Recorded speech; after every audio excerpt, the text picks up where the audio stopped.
you guys ready for a rant?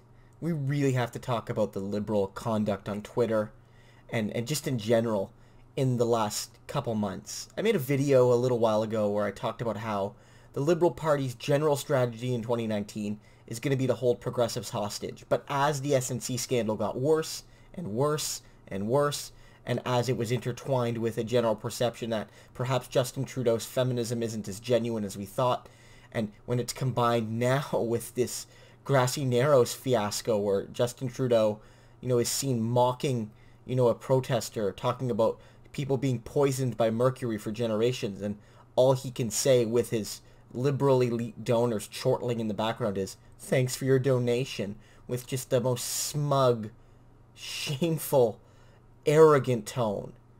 It's just awful. And so liberals are scrambling right now. Liberals are scrambling. And they're going to hammer one thing home above all. Scheer would be worst. That's all they have. That's all they have. Their golden boy, the sheen is off. It's been fool's gold. A lot of us have known that, but more and more people are learning that. And the reality is that all liberal partisans have now is the threat of holding you hostage. And it needs to be said, Justin Trudeau and the Liberal Party are not entitled to your vote. They're not entitled to the support of, the broad progressive Canadian electorate. And some of these people are saying, well, Justin Trudeau may have done some wrong things, but if you still have to vote for him, there is no alternative. Well, that's bull. There is alternatives. The biggest one, the one I support, is Jagmeet Singh, but there are alternatives besides him as well, frankly. The reality is that there are multiple parties you can support besides the Liberals and Conservatives. And that some people will say, well, the realities of our first-past-the-post system mean that you have to support some of the biggest parties or your vote will be wasted. And there's a couple things to say to that. One, with the Liberals tanking as fast as they are, there's no guarantee that even in a few weeks, they'll be one of the two biggest parties in terms of polling.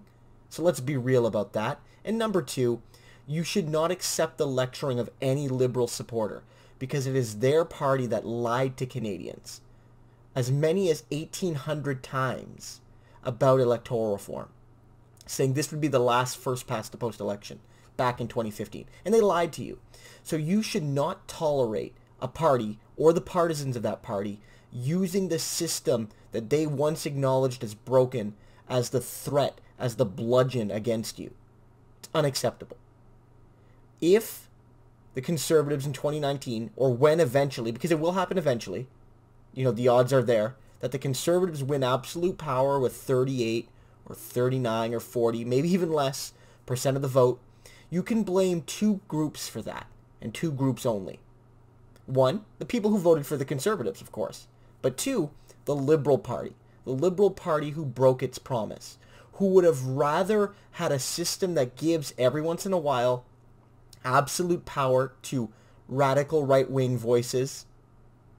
They would rather have that system than one where they could, most of the time, share power with Greens and New Democrats and build a broad progressive coalition that most of their voters actually believe in. So let's be real about this. Justin Trudeau isn't entitled to your vote. The Liberal Party supporters on social media, they have to deal with the fact that if Andrew Scheer forms an absolute majority government in the fall, it's Justin Trudeau's fault and it's the Liberal Party's fault. And frankly, in some ways, it's their fault for continuing to legitimize this sham of a government, this facade of progressivism, this lie, the Canadian people, this government that through its actions and through its broken promises has lied to Canadians. So we shouldn't tolerate that any longer.